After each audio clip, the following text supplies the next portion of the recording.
নেতাজি সুভাষচন্দ্র বোস যেদিন ভারতে ফিরে আসবেন আপনারা ওনাকে আমাদের হাতে তুলে দেবেন, তা তিনি জীবিতই হন কিংবা মৃত।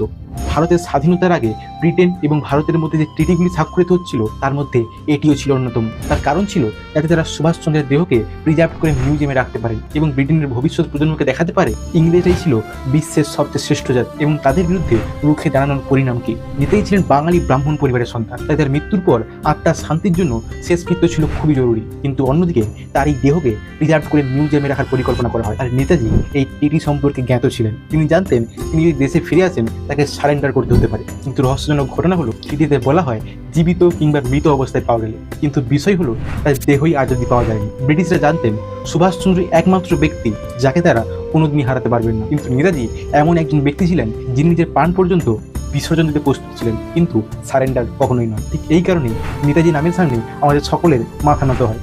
জয় হিন্দ, বন্দে মাতরম।